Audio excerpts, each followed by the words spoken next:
أرأست زينة زخري مبل 38 عمت مدمساس نادو إز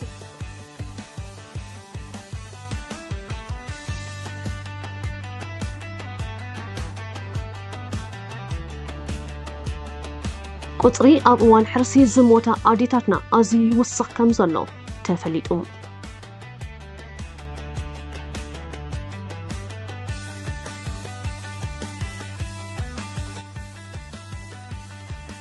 أبيلاوي كلل دوواوي معراب صومال نسمع أدشو زنبرا ركب أقواليتا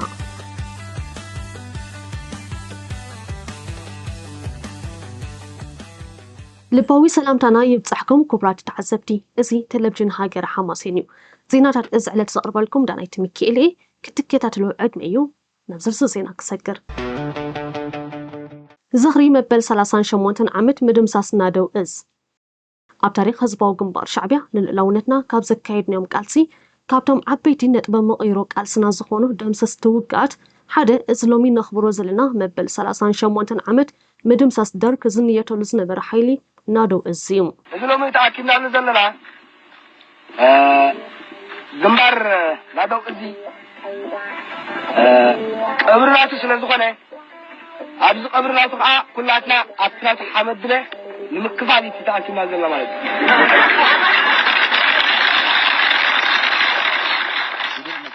እቲ ብሓገዝ ናይ ሽዑ ርእሰ ሓያላን ሃገራት ዝነበረት ሶቪየት ሕብረት ዘመናዊ ኣፅዋርን ክሳብ ዓንቀሩ ዓዲቑ ሰውራ ንምጭፍላቕ ዝህንደድ ዝነበረ ሰራዊት ደርግ ነቲ ናደው እዚ ብዝብል ዝሰየሙ ሓይሊ 9 ዓመት መመላእታ ስርዓት ደርግ ክንቕንቕ ዘይክእል ፅኑዕ ዕርድዩ እናበለ ዝምክሓሉ ዝነበረ እዩ እቲ ብተወፋይነትን ንመሰሉን ንሃገሩን ዝወፈረ ህዝባዊ ሰራዊት ሻዕብያ ካብቲ ካብ ዕለት 17 ክሳብ 19 መጋቢት ኣንጻር እቲ ምኩሕ ሰራዊት ዘካየዶ በርቃዊ መጥቃዕቲ ኣብ ውሽጢ 48 ሰዓታት ነበረ ገበሮም ከምኡውን መደበር ጸላኢ ዝነበረ ከተማ ኣፍ ዓበት ድማ ሓራ ኮይና እቲ ንብዙሕ ዓመታት ኣብኣ ዓሪዱ ዝነበረ ከባቢ 20,000 ዝግመት ሰራዊት ዘማች ሙሩኹን ቁስሉን ምውትን ገይርዎም እቲ ዝተኻየደ ኩናት ደርግ ንዓና ካብ ገጽ ምድሪ ንምጥፋእ ካብ ናይ ኣጽዋር ሎጂስቲክ ብተወሳኺ ብቐጥታ ኣብ ግንባራት 3 ኣማኸርቲ ኩናት ሶቪየታውያን መኮንናት ዝተሳተፈሉ ዝተማረኹሉን ነይሩ እዩ ኣብ ናደው እዚ ዝተማረኸ ንብረት ጸላኢ ቢኤም ተወንጨፍቲ ሮኬት ናይ 130 ሚሜ መዳፍዕ ድማ ንብረት ተጋድላይ ህዝባዊ ግንባር ኮይኑ እዚ ዓወት እዚ ንጽንዓት ተወፋይነት ተጋድላይ ትግርኛ ዝተንጸባረቐሉን ናይ 9 ዓመት መመላእታ ብዘይ ምቁራጽ ዝተኻየደ መሪር ናይ ምርብራብ ኩናት ውጽኢት ነይሩ ክሳብ ኣብ መጋቢት 1988 ደምሳሳይ መጥቃዕቲ ዝካየድ ዘይድፈር ዝመስል ዝነበረ ናይ ደርጊ ዕርዲ ፈርከሽከሽ ኣቢልዎ እዩ ጸላኢ ነዚ ን9 ዓመት ዘደልደሉ ዕርዲ ክከላኸል ኣይከኣለን ምድምሳስ ናደው እዚ ንሓይሊ ሚዛን ቃልስና ዝለወጠን ንውድቀት መግዛእቲ ደርጊ ዘቃላጠፈ ነቲ ኣብ ውሽጥን ኣብ ደገን ኮይኑ ዝከኣሎ ኩሉ ዘበርክት ዝነበረ ህዝብና ድማ ነቲ ዘይተርፍ ናጽነቱ ንምጭባጥ በር ዘርሓወ ምዃኑ ዘገንዘበ ዓወት ነይሩ ድሕሪ ምድምሳስ ናደው እዚ ተጋድላይ ህዝባዊ ግንባር ዓወቱ ዓቂቡ ንቐጸልቲ ዝካየዱ ተኸታተልቲ መጥቃዕትታት ዝተዳለወሉ ብፍላይ ድማ ካብ 1988 ክሳብ 1991 ዝተኻየዱ ኣረብረብቲ ውግኣት ሙሉእ ሓርነት ሃገርና ዝተጓናጸፈሉን ዕምሪ መግዛእቲ ዘኽተመ ዓወታት ነይሮም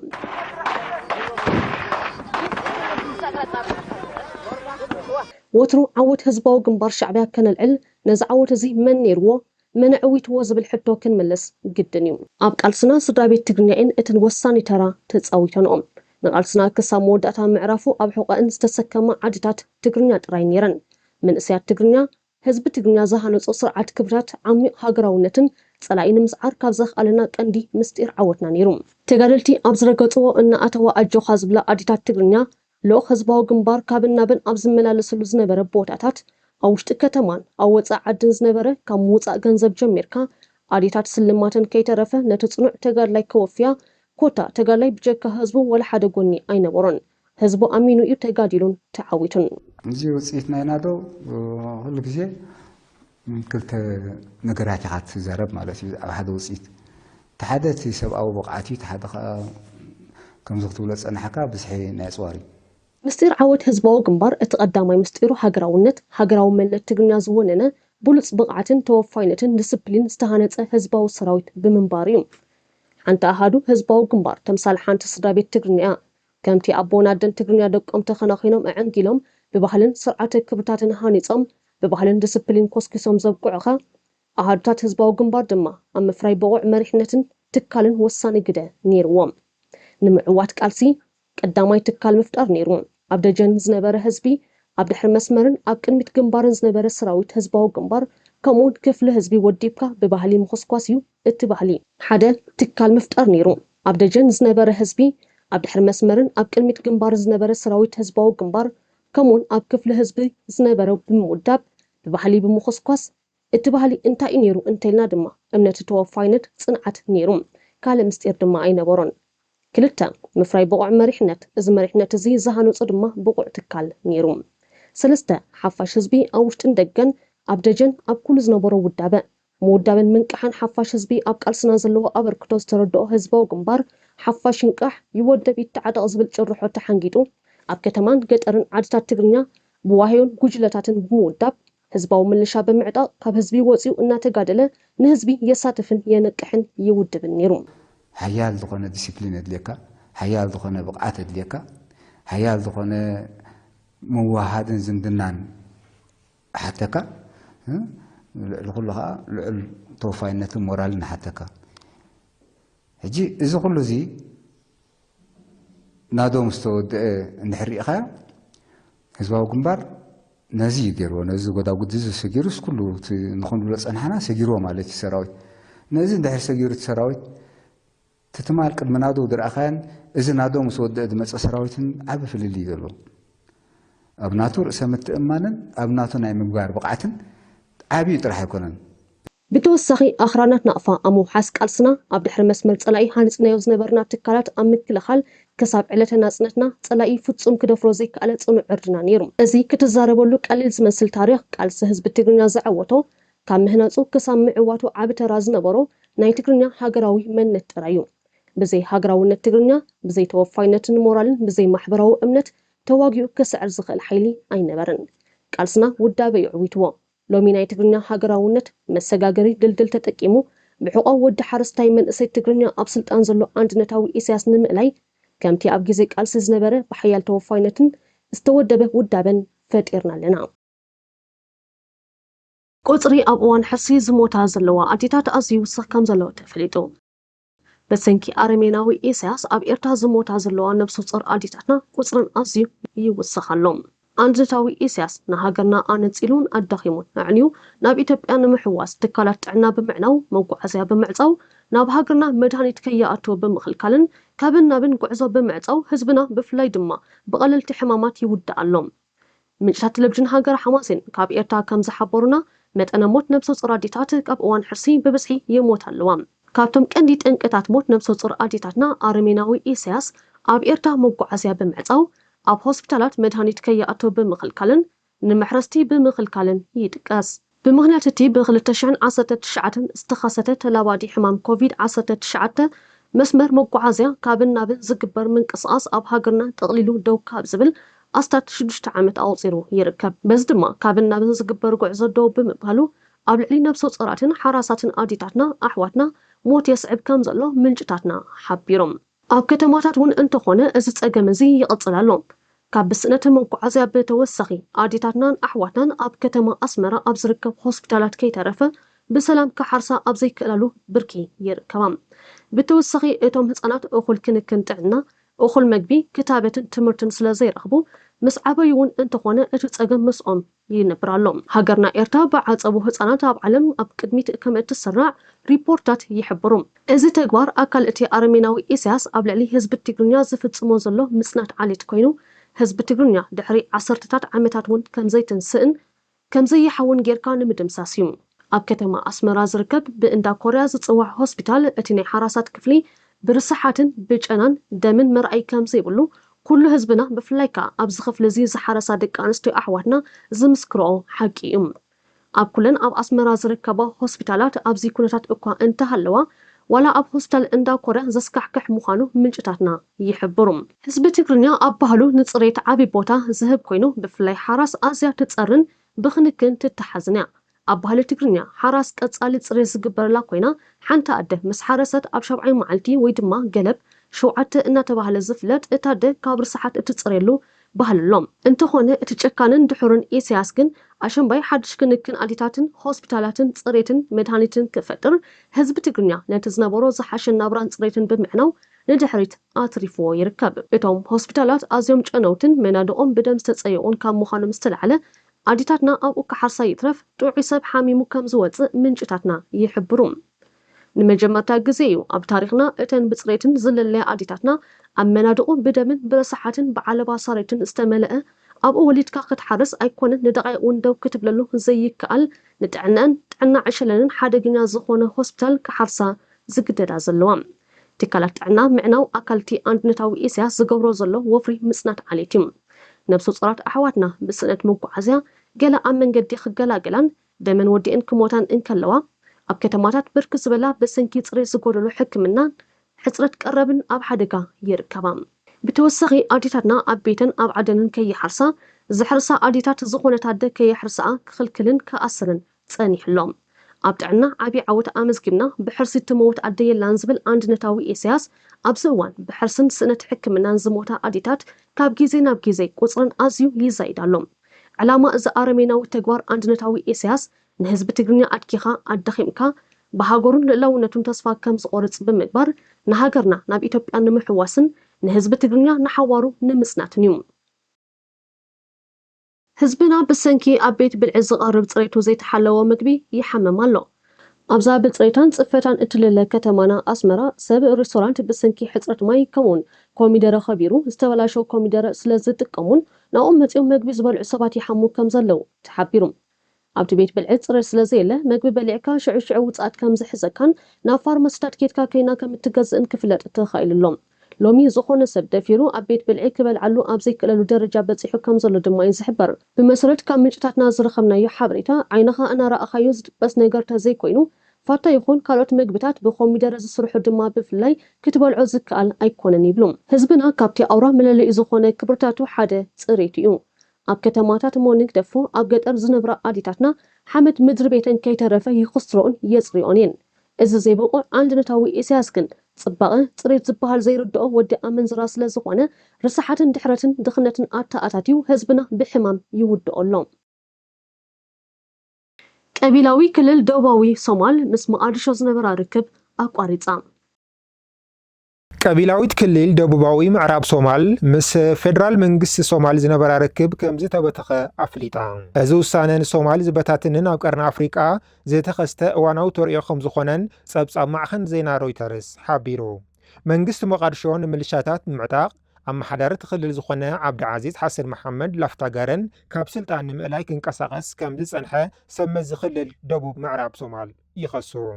ኣብዚ ጉዳይ መብርሂ ክህብ ተሓቲቱ ዝነበረ ሚኒስተር ምክልኻልን ሓበሬታን ሶማል መብርሂ ንምሃብ ፈቃደኛ ከም ዘይኮነ ኣፍሊጦሎ። ኣብ ቅዋምቲ ሃገር ኣብ ምርጫን ምምርቃሕ ስልጣንን ኣብ መንጎ ፌደራል መንግስትን ቀቢላውያን ክልላትን ዝነበረ ናይ ፖለቲካ ፈላላይ እናተጋደደ ይመጽእ ምህላው ይሕበረሎ። ቀቢላዊ ዞባዊ መንግስቲ ደቡብ ምዕራብ ምስ መቃዲሾ ዝነበሮ ርክብ እናተጋደደ ዝመፀ ድሕርቲ ንምንዋሕ ስልጣን ዝተኻየደ ናይ ቅዋም ምምሕያሽ ምዃኑ ይሕበር። ካብ መቃዲሾ ናብ ርእሲ ከተማ ክልል ደቡብ ምዕራብ ባይደዋ በረራ ከም ተቋረፀን ምስ ሰብኣዊ ሓገዝ ዝተሃሰሩ በረራታት ጥራይ ይካየዱ ከም ዘለውን ወኪላት ጉዕዞን ማዕኸን ዜና ሮይተርስ ሓቢሮም። ባይደዋ ካብ መቃዲሾ 245 ኪሎ ሜትሮ ርሒቓ ትርከብ ከተማ እያ። ባይደዋ ድርቅን ግጭትን ዝበዝሓ ሓይልታት ጸጥታ ፌደራልን ሓይልታት ክልላዊ ምምሕዳራትን ዝዓስከሩላ ከምኡውን ናይ ረድኤትን ኣህጉራውያን ትካላትን ዝርከቡላ ተኣፋፊት ቦታ እያ። ምምሕዳር መቃዲሾ ምስ ቀቢላዊ ምምሕዳር ዞባታት እታ ሃገር ዘለዎ ርክብ እናላሕለሐ ይኸይድ ኣሎ። ጁባላንድ ምስ መቃዲሾ ዝነበራ ርክብ ብ2024 ደው ኣቢላ።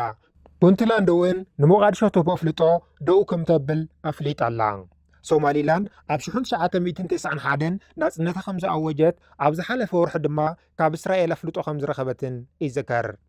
ቅድሚ ሒደት መዓልታት ኣብ ሶማል ብሰንኪቲ ኣብ መንጎ መንግስቲ ሼክ ማሕሙድ ሓሰንን ኣመሓዳሪ ክልል ደቡባዊ ምዕራብ ሶማል ዓብዲ ዓዚዝ ሓሰን መሐመድ ላፍታጋረን ዝነበረ ናይ ፖለቲካ ኣፈላላይ እናሰፍሐ ብምኻዱ ኣብ ግዝኣት ቤ ሓድሽ ኩናት ተወሊዑ ከም ዝነበረ ይፍለጥ። ሓይልታት ላፍታጋረን ጽርጽዕ ኹናት ብምክያድ ኣብ ግዛት በይትርከብ ከተማ ባይደዋ ከም ዝተቋጻጸሩን በቲ ኹናት መብዛሕትኦም ንጹሃት ዝርከብዎም ላዕሊ 10 ሰባት ህይወቶም ከም ዝሓለፈን ዝርሳዕ ኣይኮነን። ጠንቂ ናይቲ ኹናት ድማ ኣብ ክልል ዝርከቡ ደገፍቲ መንግስቲ ፌደራል ኣጻር ሓይልታት ትኽልል ምምሕዳር ዘበገስዎ ተቃውሞ እዩ። ሶማል ወትሩ ከም አልሸባብ ብዝኣምሰሉ እስላማውያን ሽበራውያን ዕጡዋት ትሕመስ ናይ ቀቢላታት ሃገር እያ። ሶማል ቅድሚ ኤሮጳውያን ንኣፍሪካ ምውራሮም ብስልጣኔታት ትመሓደር ከም ዝነበረትን ሓደ ሃገር ኮይና ከም ዘይትፈልጥን ዝዝከር እዩ። ኣብ ትሕቲ መንግስቲ ዓባይ ብሪጣንያን ጣልያንን ጸኒሓ ብ1960 ድማ ናጽነታ ተጓናጺፋ እያ። መነባብሮ ህዝቢ ሶማል ኣብ መጓሰን ሕርሻን ዝተደረኸ እዩ። መንግስቲ ሶማል ብሓገዝ ኣሜሪካን ምዕራባውያን ነብር ነይሩ። ሎሚ ካብ ኣሜሪካ ዝረኽቦ ዝነበረ ሓገዝ ስለ ዝሰኣነ ሞቃዲሾ ፋሕፋሕ ትብላላ። ጉዳይ ሞቃዲሾ ብከምዚ እንተቐፂሉ ሶማል ናብ ብዙሓት ሃገራት ክትባታተን ምዃና ዘማት ኣይኮነን። እቲ ሓቂ ከምዚ ኮይኑ ግን እቲ ዘይብቑዕ አንድነታዊ ኢሳያስ ነታ ብእንዳን ቀቢላን ዝተመቓቐለት ቁጠባ ዘይብላን ዘይርግእቲ ሶማል ሓደ መንግስትን ሰራዊትን ክህልዋ 10,000 ሰራዊት ከም ዘሰልጠነ ይዝከር። ናይ ሶማል ምብትታን ነቶም መሰር ርእሰ ውሳነ ዘይረኸቡ ኣብ ኢትዮጵያን ሱዳን ዘለዉ ህዝብታት ኣፍ ደገ ዝኸፍት እዩ። ኣሜሪካ ኣብ ልዕሊ ዜጋታት 12 ሃገራት ዝግበር ናይ $15,000 መእተዊ ትሕጃ ኣንቢራ። ትማሊ ረቡዕ 18 መጋቢት ሮይተርስ ናይ ሓደ በዓል መዚ ቤት ጽሕፈት ስደተኛታት ኣሜሪካ ጠቒሱ ከም ዝሓበሮ ምምሕዳር ፕሬዚደንት ዶናልድ ትራምፕ ዜጋታት 50 ሃገራት ናብ ኣሜሪካ ንምእታው ናይ $15,000 ትሕጃ ክኸፍሉ ዘገድድ ሕጊ ኣውፂኢሎም። እቲ ሽሙ ዘይተጠቐሰ በዓል መዚ ከም ዝገለጾ እቲ ቅድሚ ሕጂ ብብዝሒ ኣፍሪቃውያን ዝርከብኦም ዜጋታት 38 ሃገራት ዝሓውስ ዝነበረ መምርሒ ሕጂ ድማ ተወሰኽቲ 12 ሃገራት ተደሚሮሞ ከም ዘለዉ ተሓቢሩ። እቲ ካብ 2 ሚያዝያ ጀሚሮ ኣብ ተግባር ዝውዕል ሓድሽ ኣዋጅ ንተጓዓዝቲ ቢዝነስ B1 ከምኡውን ተጓዓዝቲ ዑደት B2 ተባሂሉ ዝፍለጥ ቪዛ ዝምልከት እዩ። ዕላማ እዚ መእተዊ ትሕጃ ድማ ዑደተኛታት ካብ ዝተፈቐደሎም ናይ ቪዛ ግዜ ንላዕሊ ንኸይጸንሑ ምቁፅጻር ምዃኑ እቲ በዓል መዚ ኣብሪሁ። ካብተን ሓደሽቲ ዝተወሰኸ ሃገራት ሓንቲ ኢትዮጵያ ክትከውን ከላ ዜጋታተን ምሉእ ብምሉእ ናብ ኣሜሪካ ንኸይኣትዋ ካብ ዝተኸልከላ 12 ሃገራት ድማ ኤርትራ ሓንቲ ምዃና ይፍለጥ። እዚ በዓል መዚ ከም ዘረጋገጾ እቶም ዑደተኛታት ዝተፈቐደሎም ግዜ ጥራይ ጸኒሖም ኣብ ዝምለሱሉ እዋን እቲ ዘተሓዝዎ ገንዘብ ዝምለስ ምዃኑ የረድእ። ፕሬዚደንት ዶናልድ ትራምፕ ካብ ወርሒ ጥሪ ጀሚሩ ስልጣን ካብ ዝሕዝ ኣብ ልዕሊ ወጻእተኛታት ተሪር ፖሊሲታትን ስጉምትን ምስጓግን ዘይሕጋውያን ስደተኛታትን ክወስድ ጸኒሑ እዩ። ገለ ትካላት ሰብኣዊ መሰላት ነቲ ሕጊ ይቃወምዎ እኳ እንተሃለዉ ምምሕዳር ትራምፕ ግን እቲ ስጉምቲ ንውሽጣዊ ጸጥታ ኣሜሪካ ንምውሓስ ኣገዳሲ ምዃኑ የብርህ። እንግሊዛዊ ሰልፊ ግሪን ምርጫ እንትተዓዊቱ ወሰኽ ዋጋ ነዳዲ ጠጠው ከም ዘብሎ ቃል ኣትሎ። መራሒ ሰልፊ ቀጠልያ ዛክ ፖላንስኪ ኣብ 2029 ዝካየድ ምርጫ ዓባይ ብሪጣንያ እንተተዓዊቶም ነቲ ብቐጻሊ ዝውስኽ ዘሎ ዋጋ ነዳዲ ጠጠው ከም ዘብልዎ ቃል ኣትዩ። ፖላንስኪ ከም ዝሓበሮ እቲ ሰልፊ 8.4 ቢልዮን ፓውንድ ዝግመት ናይ ድጎማ በጀት ብምምዳብ ነቲ ኣብ ዋጋ ነዳዲ ዝረአ ዘሎ ምውሳኽ ብምግታእ ንህዝቢ ካብ ቁጠባዊ ጸቕጢ ናጻ ክገብሮ ምዃኑ ኣረዲኡ። እቲ መራሒ ትማሊ ረቡዕ ኣብ ዘስምዖ መደረ መንግስቲ ዓባይ ብሪጣንያ ኣብ ዝመጽእ 2 ኣዋርሕ ማለት ኣብ ሚያዝያን ጉንበትን ዝግበር ዘሎ ወሰኽ ዋጋ ነዳዲ ጠጠው ንምባል መረጋገፂ ክህብ ከም ዘለዎ ኣገንዚቡ። ዛክ ፖላንስኪ ወሲኹ ከም ዝገለጾ እቲ መንግስቲ ንህዝቢ ካብቲ እናወሰኸ ዝኸይድ ዘሎ ናይ መነባብሮ ጸቕጢ ንምክልኻል ህፁፅ ስጉምቲ ክወስድ ይግባእ ክብል ሓቢሩ። ፖላንስኪ ብምቕጻል እቲ ምውሳኽ ተሓዲጉ ዋጋ ነዳዲ ይሕሰር ዘይኮነስ እቶም ሕጂ ዘለዎም ኣማራጺታት ተቐባልነት የብሎምን ኢና ንብል ዘለና ክብል ኣረዲኡ። ዋጋ ነዳዲ እንተወሲኹ ዋጋ ወለድ እውን ክውስኽ ምዃኑ ዝጠቐሰ ፖላንስኪ እዚ ድማ ኣብ ልዕሊ ባንካዊ ልቓሕን ሓፈሻዊ ቁጠባ ምንቅስቓስ ዜጋታትናን ኣሉታዊ ጽልዋ ይሕድር ከም ዘሎ ኣገንዚቡ። በዚ መሰረት ድማ መንግስቲ ዓባይ ብሪጣንያ ብሰንኪ እቲ እናተጋደደ ዝኸይድ ዘሎ ናህሪ ዋጋ ነዳዲ ቁጠባዊ ቅልውላው ንኸይፈጥር በኣግኡ መጠን ወሰኽ ዋጋን ደረጃ መነባብሮ ዜጋታት መሰረት ዝገበረ ስሉጥ መስርሕ ክፈጥር ጸዊዑ። ኣብ ዓባይ ብሪጣንያ ኦፍ ጆም ዝተባህለ ትካል ኣቢሉ ነፍሲ ወከፍ መራሒ ስድራ ኣብ ወርሒ ንዝጥቀመሉ መጠን ነዳዲ ዝኸፍሎ ዋጋ ዝሰርሕ እዩ። ብመሰረት እዚ ድማ ቅድሚ እቲ ኩናት ምጅማሩ ሓንቲ ስድራ ብማእከላይ ግምት ኣብ ወርሒ 1,641 ፓውንድ ትኸፍል ነይራ። ድሕሪ እቲ ኩናት ግን እቲ ዋጋ ኣብ ዝመጽእ ኣዋርሕ ክሳብ 1,827 ፓውንድ ክበጽሕ ከም ዝኽእል ይሕበር ኣሎ። እዚ ሰልፊ እዚ ኣብታ ሃገር ኣስታት 1600ታዊ ደገፍ ከም ዘለዎ ዝንገረሉ ኮይኑ ኣብዚ እዋን እዚ መንግስቲ ዓባይ ብሪጣንያ ዝወስዶም ዘሎ ስጉምትታት ኣብ ምንቃፍ ይርከብ። ፖላንስኪ ኣብ ርእይትኡ ኣብ ማእከል ኩሉ ንጥፈታት ወሰንቲ ሕቶታት ኣለዉ፣ ንሳቶም ድማ ነቲ ካብ ሃብታም ክፋል ሕብረተሰብ ወፃኢ ዘሎ ዜጋና ከመይ ጌርና እንደግፎ ከመይ ጌርና ኸ ናብራ ነቕልለሉ ዝብሉ ነጥብታት ቀዳምነት ተዋሂቦም ክረኣዩ ከም ዝግባእ የዘኻኽር። እቲ ሰልፊ ኣብ ዝመጽእ ምርጫ እንተተዓዊቱ ኣብ ስርዓት ግብሪ ክራይ ኣባይቲ ከምኡውን ኣብ ትካላት መድሕን ሃገር መሰረታዊ ለውጥታት ከም ዝገብር ኣፍሊጡ እዩ። ኣብ መወዳእታ ፖላንስኪ እዚ ስጉምቲ እዚ ነቲ ኣብ መንጎ ዝተፈላለዩ ክፋላት ሕብረተሰብ ዘሎ ቁጠባዊ ኣፈላላይ ንምፅባብ ዝዓለመ ምዃኑ ሓቢሩ። ባርከስ ክቡራት ተዓዘብቲ ቴሌቪዥን ሃገረ ሓማሴን ንሎሚ ዝደለዉ ዜናታት እዚ ዕለት ኣብዚ ዛዚምና ምስ ተረፉ መደባትና ንገድፈኩም ሰላም